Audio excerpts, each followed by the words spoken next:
आंबेडकरी साहित्य प्रबोधिनी चंद्रपूर तर्फे बॅरिस्टर राजाभाऊ खोब्रागडे व्यक्तित्व आणि कर्तृत्व ग्रंथ लोकार्पण समारंभाच्या या अध्यक्षपदी माननीय ॲडव्होकेट मनोहर पाटील या आंबेडकर चळवळीचे जे भाष्यकार म्हणतो आयुष्मान प्राध्यापक कोमल खोब्रागडे, मानदेशक खोब्रागडे सरचिटणीस रिपब्लिकन पक्ष, सत्यजित खोब्रागडे राष्ट्रीय कोषाध्यक्ष रिपब्लिकन पक्ष, प्रास्ताविक स्वतःच प्राध्यापक डॉक्टर इसादास भडके ज्यांनी केलं, ज्यांनी लेखन केलंय, आणि सूत्रसंचालन शुद्धोधन मेश्राम या लोकार्पण समारंभाच्या निमित्तानं जन्मशताब्दीचं हे औचित्य साधून या ग्रंथाचं प्रकाशन, या प्रकाशन सोहळ्याच्या निमित्तानं मला फटकन साहित्य क्षेत्रात गंगाधर पानतावण्यांसारखी माणसं, यशवंत मनोहरांसारखी माणसं, बाबूराव बागुलांसारखी माणसं, नुकतीच डॉक्टर रावसाहेब कसबेची आंबेडकरवादी पुस्तिका आली, तिचं संकलन, त्यावर काही भाष्य लिहावं असं म्हणून मी त्यावेळेला बाबूराव बागुलांकडे होतो. बाबूराव बागुलांनी क्रांतीस उद्देशून ज्या 4 ओळी लिहिल्या, कित्येक पिढ्या खर्ची पडल्या पण तू आलीच नाहीस, कित्येक पिढ्या खर्ची पडल्या पण तू आलीच नाहीस, होतं तसंच राहिलं. मला माहिती आहे या देवदेवतांच्या देशात चारवा चिरडला गेला आणि बुद्ध अवतार झाला, तशी तू होऊ नयेस, म्हणून वाटल्यास लवकर येऊ नकोस, यायचे असेल तेव्हाच आहे, पण येताना निदान डॉक्टर बाबासाहेब आंबेडकरांची जळजळ तरी असू दे. डॉक्टर बाबासाहेब आंबेडकरांमुळे आपल्याला बुद्ध कळला, नाहीतर कुठे कळला असता. डॉक्टर बाबासाहेब आंबेडकरांची विचारदृष्टी काय होती, ती विचारदृष्टी प्रस्तुत करण्याचं रावसाहेब कसबे, आंबेडकरवादाची थीम. भगवान बुद्धांनी पटिच्च समुत्पाद जो प्रस्तुत केलाय, यो धम्मं जानाति सो पटिच्च समुत्पादं जानाति, यो पटिच्च समुत्पादं जानाति सो धम्मं जानाति. पटिच्च समुत्पाद म्हणजे धम्म होय. आणि म्हणून डॉक्टर बाबासाहेब आंबेडकरांनी हे धम्मचक्र या तिरंग्यावर हा 4था रंग, नोबेल ट्रूथ 4 असतात, 4 नोबेल ट्रूथ, हे न्यायाचं प्रतीक, कधी नाही कधी या देशातल्या लोकांना जाणीव होईल. म्हणून जगातल्या कुठल्याच घटनाकारांना हे त्यांच्या राष्ट्रध्वजावर कोणतं आलं नाही, जे बुद्धिस्ट, स्वतःला बुद्धिस्ट मानणारे, ते केवळ डॉक्टर बाबासाहेबांनाच हे समजलं. का बरं समजलं? तर हे बोधिसत्वाचं महाकुशल चित्त हे काम करतं. जगातला कुठलाच राज्यशास्त्रज्ञ ही गोष्ट समजू शकले नाही, ती केवळ डॉक्टर बाबासाहेब आंबेडकरांच्या चित्तातनं उत्पन्न झाली. डॉक्टर बाबासाहेब आंबेडकरांचा दृष्टिकोन जो ओतप्रोत बुद्धाकडे वळला.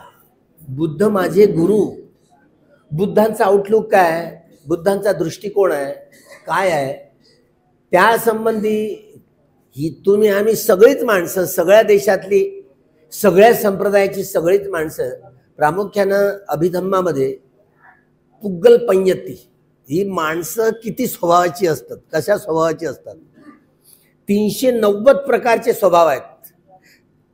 रागमूलक, द्वेषमूलक, मोहमूलक, बुद्धिमूलक, भयमूलक, वितर्कमूलक, नाना प्रकारचे. आणि हे स्वभाव 5 वेदनांच्या आधारे हे निर्माण केले जातात. याला बाह्य कुठलीही शक्ती जबाबदार नसते, हे मन सगळ्या गोष्टीचं केंद्र आहे. त्यामुळे सुखावेदना, दुःखावेदना, अदुःखा, असुखावेदना या शारीरिक वेदना असतात. सौमनस्य आणि दौर्मनस्य या चैतसिक वेदना असतात. या 5 वेदनांच्या आधारावर मनुष्य वा मनुष्येतर प्राणी आपल्या स्वभावाची निर्मिती करत असतो. आणि सगळेच आपण माणसं, सगळीच माणसं सरासरी या हॉलमध्ये बसलेले आपण कुठल्या स्वभावाची माणसं आहे? आपण कधी विचार केलाय का माझा स्वभाव काय आहे? माझा स्वभाव काय आहे? मी कोणत्या स्वभावाची व्यक्ती आहे? आपण सगळेच आपल्या स्वभावाचे गुलाम आहोत. हे प्रसूतीकरण करताना बॅरिस्टर राजाभाऊ खोब्रागडेंचं चरित्र हे प्रसूत करत असताना एक व्यक्ती म्हणून आणि त्यांनी जे कर्तृत्व केलं बाबासाहेब आंबेडकरांची प्रेरणा घेऊन. त्यामुळे बाबासाहेब आंबेडकरांनी आपल्याला जगाला युद्धाची नाही तर जगाला बुद्धाची गरज आहे. म्हणून अनुयायांवरती सगळ्यात मोठं कठीण काम सारं जगत बुद्धमय करणं, धम्ममय करणं, ही दृष्टी ओतप्रोत भरलेली आहे. उद्दिष्ट सगळ्यांचं एकच आहे. बाबासाहेबांनी हा समाजच बदलण्यासाठी, बुद्धाकडे नेण्यासाठी पीपुल्स एज्युकेशन सोसायटी, समता सैनिक दल, रिपब्लिकन पार्टी ऑफ इंडिया, समता सैनिक दल, शेड्यूल कास्ट फेडरेशन विसर्जित करून समता सैनिक दल 30 सप्टेंबर 1956 घोषित केली. मरण्याच्या अगोदर दिवस 5 डिसेंबरला प्रके अत्र्यांना आणि यशवंत जोशांना पत्र पाठवलं की काँग्रेस हे काही न्याय, स्वातंत्र्य, समता आणि बंधुभाव या मानवी मूल्याच्या आधारावर रक्ताचा एकही थेंब न सांडता ही समतामूलक जीवन पद्धती आकारास आणतील. ही लोकशाही, हे प्रजातंत्र, बुद्धाचं प्रजातंत्र हे आकारास आणतील. त्यांची ध्येय निश्चिती ते नाही आहे. त्यामुळे या रिपब्लिकन पक्षामध्ये येऊन काम करा. पहिल्यांदा दोन्ही ब्राह्मणांना पत्र लिहिले. त्यामुळे या सगळ्या संघटनांचे जे नीती नियम आहेत त्या नीती नियमांनी आपण सगळे वागलो नाही. त्यामुळं आपल्या संघटना बेदरकार झाल्या. केवढा मोठा शाप आहे बाबासाहेबांच्या सगळ्या संघटनांना. तुम्ही अनुयायी तोडून टाकल्या. केवढे मोठे दोषी आहात. या अर्थानं पापी नाही म्हणता येणार तुम्हाला. बाबासाहेबांच्या सगळ्या संघटनांना बर्बाद करून टाकलं. पापी नाही तर कोण? एवढा मोठा शिक्का लागलेला आहे. म्हणजे एवढा मोठं हे दोष लागले आहेत. या दोषातून कसं मुक्त होणार? आणि ही दिशा निर्देश केलाय की सारं जगत बुद्धमय धम्ममय करण्यासाठी. 2 व्यक्ती एक नाहीत हो जगातले. एका आईची लेकरं असली तरी नाही एक. भगवान बुद्धांचा ज्या दर्शनशास्त्राचा, जे फिलॉसॉफीचा दृष्टिकोन म्हणतो ते कसा विचार करत, व्यक्तीवर, स्थितीवर, रंगावर, रूपावर, आकृतीवर त्यांची विचारशक्ती, ही एनर्जी काय असेल, कोणत्या चित्तानं ते बुद्धत्व त्यांनी प्राप्त केलंय. ते साधे सुद्धा बुद्ध नाही, सम्यक संबुद्ध आहेत. त्यामुळे बोधी ज्ञान स्वप्रयत्नाने त्यांनी अनुसंधान करून संबोधी ज्ञान धारण केलं. ते मिथ्या नाही, ती सम्यक आहे. म्हणून सम्यक संबोधी ज्ञान धारण करून त्यांनी सम्यक संबुद्धत्व प्राप्त केलं. ही संबोधी ज्ञानाची दृष्टी त्यांच्याकडे होती. त्याच्यामुळे तसा विचार आपण सर्वसाधारण व्यक्ती नाही करू शकत. कारण त्यांनी लोकीय सौंदर्य आणि लोकोत्तर सौंदर्य याची एवढी संपूर्ण संश्लेषण, विश्लेषण, मांडणी केली. बोधी ज्ञान हे सम्यक ज्ञानाच्या आधारावर कर्म करणं, काया वाचा मनाने आपण कर्म करतो. ही कर्म देखील सौंदर्य प्रकाशित करताना, सौंदर्य धम्मातलं हे 84 मी मागच्याच वर्षी म्यानमारला जाऊन आलो. त्या त्रिपिटकाच्या घरात गेलो. त्रिपिटकात भगवंतांच्या वाणीतनं प्रसवलेले 82,000 धम्मस्कंद आणि 2,000 धम्मस्कंद अरहंतांच्या वाणीतनं प्रसवलेले, एकूण 84,000 धम्मस्कंद संपूर्ण लिहिले. ज्यामध्ये 21,000 धम्मस्कंद सुत्तपिटकातली, 21,000 धम्मस्कंद विनय पिटकातली आणि 42,000 धम्मस्कंद ही अभिधम्म पिटकातली. आपल्याला शब्दांचं आकलन, जसं 14 प्रकारच्या ज्ञानाने हा सद्धम्माचा एक स्कंद, धम्म पटिसंबिद्धा, अथ पटिसंबिद्धा, निरुत्तिक पटिसंबिद्धा, पटिवाण पटिसंबिद्धा, एक धम्मस्कंद स्वतःमध्ये एवढा परिपूर्ण आहे, परिशुद्ध आहे. ही त्या धम्मस्कंदांमधली परिपूर्णता आणि परिशुद्धता हे धम्मातलं सौंदर्य असतं. लोकीय सौंदर्य आणि लोकोत्तर सौंदर्य. त्यामुळं आपल्याला हे साहित्य वाचताना, तथागतांचा त्रिपिटक चाळताना आपण वाचण्यासाठी वाचतो. आपण आपला स्वभाव, ज्या व्यक्तींनी मात्र हे बोधी ज्ञान धारण करून भगवंताच्या संघाच्या संपर्कात आले, ज्यांनी आर्य सत्याचा साक्षात्कार केलेला आहे, त्याचा स्वभाव बदललेला आहे. रागमूलक, द्वेषमूलक, मोहमूलक, बुद्धिमूलक, महिमूलक, वितर्कमूलक स्वभावाची ती व्यक्ती नाही. ती श्रद्धामूलक स्वभाव. श्रद्धा ही आंधळी नाही, ती मिथ्या नाही, ती बोधी असते. ही बोधी असते. श्रद्धा, वीर्य, सती, प्रज्ञा, समाधी. त्यामुळे मध्यम मार्ग म्हणतोय आपण.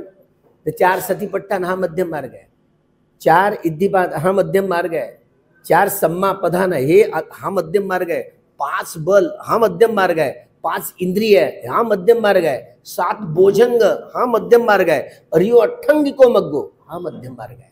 हा सद्धम्म 37 अंगांमध्ये समाविष्ट आहे. 37 अंगांमध्ये हे बोधी धारण करून, कशी धारण करायची? यदा पय्याय पश्यति, प्रज्ञेनं पाहावं लागतं. आपल्याला नाही पाहता येत. आपण बहुधा बसणारे इथे जी माणसावर बसलेली, ही ज्याला चिंतनमय ज्ञानाच्या कसोटीवर आपण विचार करतो, चिंतनमय ज्ञानाच्या आधारावर कसोटीवर विचार करतो. त्यामुळं रागमूलक, द्वेषमूलक, मोहमूलक, बुद्धिमूलक, भयमूलक, बुद्धीला आधार मानून आपण चिंतन मनन करतो. चिंतनमय ज्ञानाला मर्यादा असते, सीमा असते. हे हेतू, कुठलंही चित्त उत्पन्न झालं तर कुठला ना कुठला हेतू घेऊन निर्माण होतो. या 24 कारणांनी पटिच्च समुत्पाद तथागतांनी समजावून सांगितला. डॉक्टर रावसाहेब कसब्यांना त्या आंबेडकरवाद पुस्तिकेमध्ये पटिच्च समुत्पाद नाही कळला. एवढी साधी सोपी गोष्ट नाही आहे. एक व्यक्ती आनंद शोतापत्ती फळाला पोचले तरी त्यांना परिपूर्ण पटिच्च समुत्पाद नाही कळला. कारण 6 प्रकारच्या अभिज्ञा प्राप्त करणारे अर्हत भिक्षू ज्या पद्धतीनं ते प्रकाशित करत, ती तेवढी एक व्यक्ती शोतापत्ती फळाला पोचलेली व्यक्ती तेवढं बल त्यांच्याकडे नसतं. एवढी बेहोशी असते. यदा पय्याय पश्यति, हे अनित्य ज्ञानाच्या आधारावर अनित्याचा बोध करून आर्य सत्याचा साक्षात्कार करणं, दुःख ज्ञानाच्या आधारावर दुःखाचा बोध करून आर्य सत्याचा साक्षात्कार करणं, अनंत ज्ञानाच्या आधारावर अनंताचा बोध करून बोधी ज्ञान धारण करणं, आर्य सत्याचा साक्षात्कार ज्यांनी केलाय तो माणूस म्हणून त्याची घडवणूक झाली. तुम्ही आम्ही मनुष्य म्हणून आलो जन्माला, तरी आपण माणसासारखी दुसऱ्या व्यक्तीशी माणसासारखं नाही वागतायत. याला रिव्होल्युशन म्हणतात. ज्यांनी आर्य सत्याचा साक्षात्कार केला, हा रिव्होल्ट, हा बदल आहे, हा आमूलाग्र बदल आहे. म्हणून बुद्ध धम्म म्हणजे क्रांती या शब्दाची ठेवण केवळ डॉक्टर बाबासाहेब आंबेडकरांनाच करता आली, दुसऱ्या व्यक्तीला नाही. हे लक्षात ठेवा. हे महाकुशल चित्त आहे बोधिसत्वाचं, महाकुशल चित्त आहे. रक्ताचा एकही थेंब न सांडता जिथे न्याय, स्वातंत्र्य, समता आणि बंधुभाव या मानवी मूल्याच्या आधारावर समतामूलक जीवन पद्धती म्हणजे लोकशाही. हे एवढी सबल व्याख्या जगातल्या कुठल्याही राज्यशास्त्रज्ञांना नाही करता आली. हे बोधिसत्वाचं महाकुशल चित्त. सगळ्याच जगातल्या सगळ्या राजकीय पक्षाचा जाहीरनामा बघा आणि रिपब्लिकन पार्टी ऑफ इंडिया या राजकीय संघटनेचा जाहीरनामा, डॉक्टर बाबासाहेब आंबेडकरांनी लिहिलेलं पत्र बघा. किती मूलभूत फरक आहे. म्हणजे तुमच्या माहितीसाठी सांगतोय मी, ज्यावेळेला माओवादी पार्टी नेपाळमध्ये कॉम्रेड प्रधान सत्तेवर आले आणि त्यावेळेला मी प्रत्यक्ष तिथे तो काठमांडूला, त्यावेळेला द कॉन्स्टिट्यूशन ऑफ इंडिया हा ग्रंथ त्यांना भेट दिला. तुम्ही खरंच तुम्ही सत्तेवर आला तर ह्या सगळ्या नेपाळच्या सगळ्या जमिनी आणि सगळे कारखाने हे राज्याचे अधीन करणार आहात काय? अलीकडे चीननं एवढं पेनिट्रेट कर, एवढं भांडवल गुंतवलं, तिथे एअरपोर्ट बांधून दिलं, सगळा पैसा त्यांनीच खर्च केलाय. लॉर्ड बुद्धा हे एअरपोर्टला नाव दिलंय. तुम्ही करताय काय? तुम्ही अबे तिथे तर आहेत, माओवादी सत्तेवर आहे असं म्हणतात, तर माओवादाच्या नावावर ते सगळं फेक माओवादी आहेत. कळलं? त्यांची हिंमत नाही. स्वतः कॉम्रेड प्रधानांची हिंमत झाली नाही की या सगळं आता सत्तेवर आल्यानंतर देखील सगळ्या जमिनीचं आणि सगळ्या कारखान्याचं राष्ट्रीयकरण करावं अशी चेतना मार्क्सनी सांगितल्या नंतरही ती चेतना का बरं व्यवहार उतरवता आली नाही? का बरं व्यवहारात उतरवता आली नाही? त्यामुळं रिपब्लिकन पार्टीचा हा जाहीरनामा खरंच पाहिला, पण रिपब्लिकन पार्टीची घटना देखील त्यांना दिली, त्यांना पाहावी लागली. जिथे जिथे स्थित्यंतर होतील ना तिथे हे पाहावंच लागेल. त्यामुळे हे जे लौकिक सौंदर्य आहे ना, काय सौंदर्य, कसलं सौंदर्य? वस्तू, व्यक्ती, स्थिती, रंग, रूप, आकृती ही सगळी प्रकृती आहे. या प्रकृतीतलं आतलं बाहेरचं सगळं रहस्य तथागतांना खोलता आलं. त्यासाठी संबोधित ज्ञानाची दृष्टी पाहिजे. तुम्हाला आम्हाला नाही खोलता येत.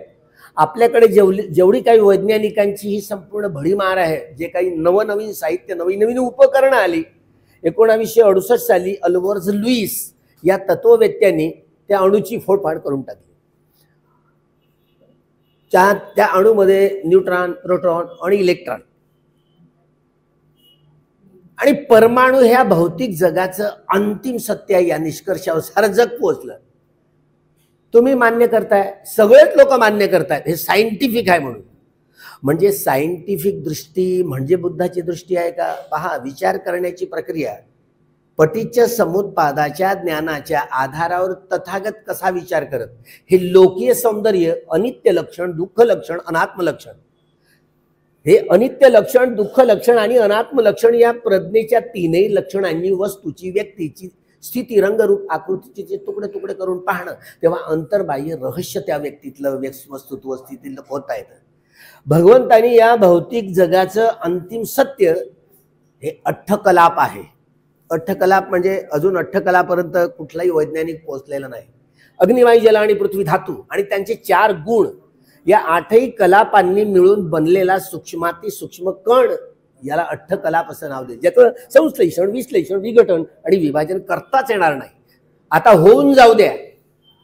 लोकनाथ आमच्याकडे बसलेले आहेत, त्यामुळे होऊन जाऊ दे. आपण कुठपर्यंत होऊन जाऊ द्या म्हणजे तयारी आहे की नाही लढण्याची? धम्म म्हणजे काय पोरखेड नव्हे, हा मारा विरुद्ध प्रचंड लढाई आहे आणि ती लढाई संघटित करता आली नाही. बाबासाहेबांनी ही साम्राज्यशाही, भांडवलशाही आणि ब्राह्मणशाही या मारपुत्रीचा आहेत, जे लोकीय मनुष्याचं लोकीय जीवन योग्यपणे सबलपणे जगण्यासाठी बाधा निर्माण करणारे, बाधा निर्माण कूटदंत सुत्त. भगवान बुद्धांनी कूटदंत ब्राह्मणाला प्रकाशित करताना, कूटदंत ब्राह्मणाला राजे महाराज लोकांनी काय करते, देव वसतु कालेन सस्य संपत्ती हेतूच फितो भवतु लोकोच राजा भवतु धम्मिको. राजा जर धार्मिक झाला तरच लोकांचं कल्याण करेल. हे लोकांचं भौतिक जीवन सजवणं आणि आध्यात्मिक जीवन, अध्यात्म म्हणजे ईश्वर, परमेश्वर, आत्मा, परमात्माचा शोध नव्हे, अज्जक्तंग हे आतलं बाहेरचं सगळं रहस्य. त्यामुळे परमाणु हे अणूचा, परमाणु हा 36वा भाग आहे. ते अंतिम सत्य होऊ शकत नाही भौतिक जगाचं. तुम्ही मानत बसा, मी कसा मानू? वैज्ञानिकांनी ज्या बबल चेंबर नावाचं उपकरण संशोधित केलं, त्यामुळे एका सेकंदामध्ये एक या आकड्यावरती 22 शून्य द्यायची, एवढ्या वेगात ही प्रकृती उत्पन्न होऊन नष्ट होते, बदलते. भगवंत काय म्हणतात, हा अठ्ठकलापांचा प्रपंच त्यांनी कसा समजावून सांगितला. अठ्ठकलाप हे भौतिक जगाचं अंतिम सत्य आहे, हे लोकीय सत्य आहे. लोकोत्तर वेगळं आहे. लोकोत्तर निब्बाणं परमं सुखं, जे उत्पन्नही होत नाही आणि जे नष्टही होत नाही, असं सुख, जे सुख कधी संपत नाही, न संपणाऱ्या सुखाचंच नाव आहे निब्बाणं परमं सुख. लोकोत्तर सौंदर्य जे अनित्य लक्षण, दुःख लक्षण, अनंत लक्षणांनी त्याचे तुकडे तुकडे करून सगळं सौंदर्य, आतलं बाहेरचं रहस्य खोलता येतं. अलीकडे आपल्याला वाटतं मशीनमध्ये आपण काय एकदा सिटी स्कॅन केलं तर एक एक अवयव दिसतं, अंग प्रत्यंग दिसतं. ध्यानात त्याच्यापेक्षा जड दिसतं. ध्यान हे साधं सुद्धा नसतं, ते मिथ्या ध्यान काही कामायचं नाही, ते सम्यक ज्ञान असतं, ज्यामध्ये परिपूर्णता आणि परिशुद्धता त्याचं परिपूर्णता साठवलेलं ते ज्ञान, ते सम्यक ज्ञान. या सम्यक ज्ञानाच्या आधारावर अशिते, पीते, खाईते, साईते, संपजानकारी होती. हे तथ्य किमान शोतापत्ती फळाला पोचलेली व्यक्ती ती आत्मसात करते.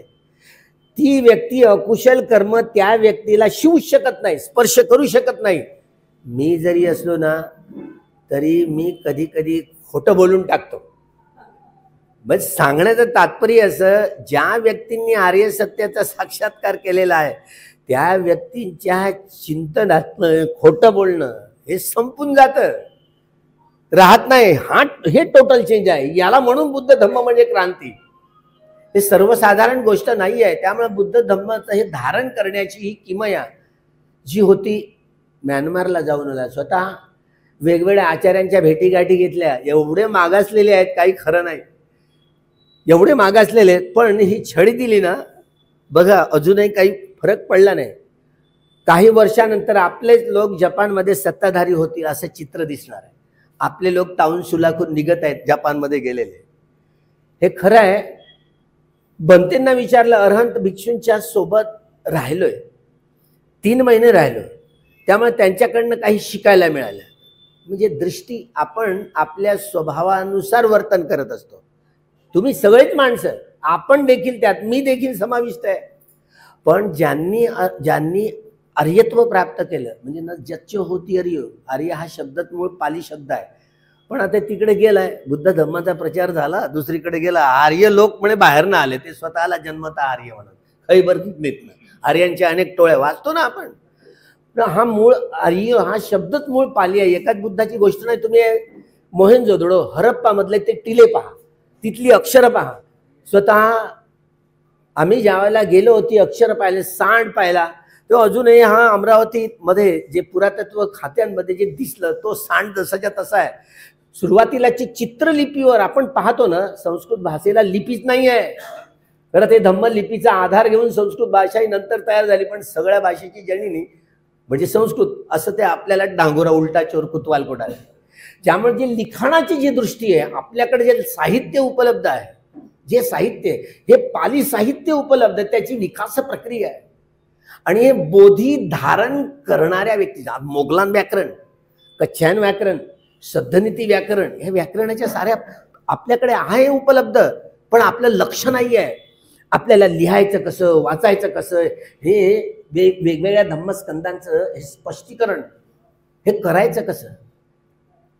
हे खरं आहे की बाबासाहेबांना जास्त वेळ मिळाला नाही, हे खरं आहे.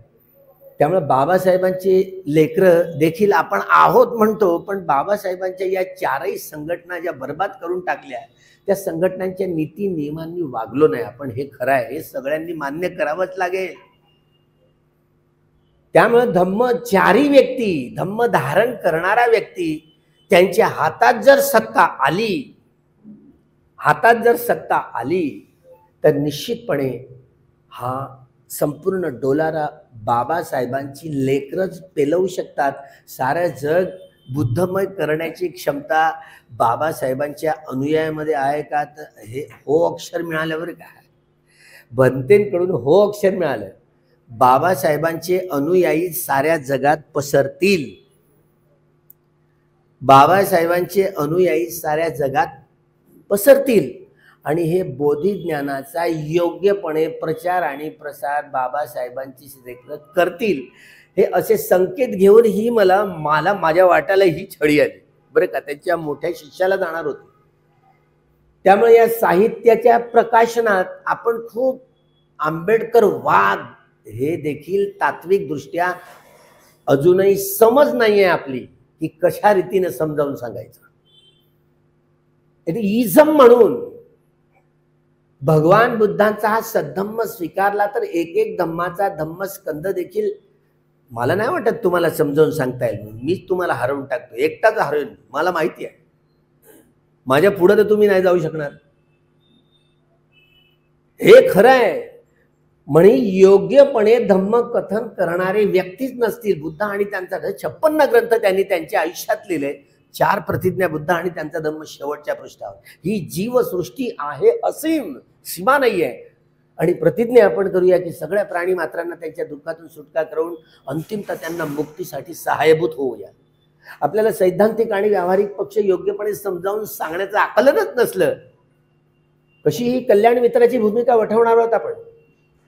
दुसरी प्रतिज्ञा, आपल्यामध्ये असंख्य दोष आहेत. कामतृष्णा 500, भवतृष्णा 500, विभवतृष्णा 500, या 1500 प्रकारच्या तृष्णांचा हा सगळा भडीमार कशा दूर करणार आहोत हे शमतभाव, दानशील भावना, शमतभावनेचे 40 कम्मठान या संबंधीचा योग्य अभ्यास असावा.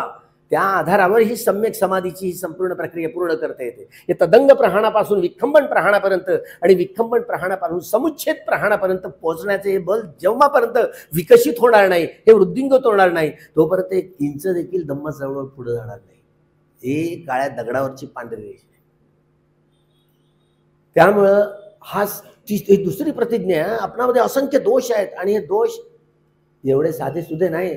ज्या वेळेला व्यक्ती आर्य सत्याचा साक्षात्कार नाही केला असेल पण हे समजत असेल योग्य, तरच ती व्यक्ती कल्याण मित्राची भूमिका वठवू शकते. तिसरी प्रतिज्ञा आहे अनंत सत्य आहेत आणि प्रतिज्ञा आपण करूया एक एक सत्य आकलन करून. संपूर्ण सत्य जगात पूर्ण काहीच नसतं. हे पारमी असते ना, हे दुःखचक्र, भवचक्र, लोकचक्र तोडून टाकण्यासाठी जो काही कुशल कर्माचा साठा संग्रहित केला जातो त्याला पारमी म्हणतात. माझ्यातला मी आहे ना, तो सगळ्यांच्या अंगात येतो. आपल्या आपल्या स्वभावाच्या व्यक्ती सगळ्या बळी असतात. त्यामुळे श्रद्धामूलक स्वभावाच्या व्यक्ती निर्माण होणं, आर्य सत्याचा साक्षात्कार करून मूलतः माणूस बनण्याची प्रक्रिया केवळ आणि केवळ बोधी ज्ञान आत्मसात करूनच, धारण करूनच प्राप्त करता येते. जगात दुसरा कुठलाच मार्ग नाही. या बाबासाहेबांना या निष्कर्षापर्यंत पोहोचण्यासाठी 35 वर्ष लागली. म्हणून जगाला युद्धाची नाही तर बुद्धाची गरज आहे. या वाटेनं चालताना आपण आपली दृष्टीच नाहीये.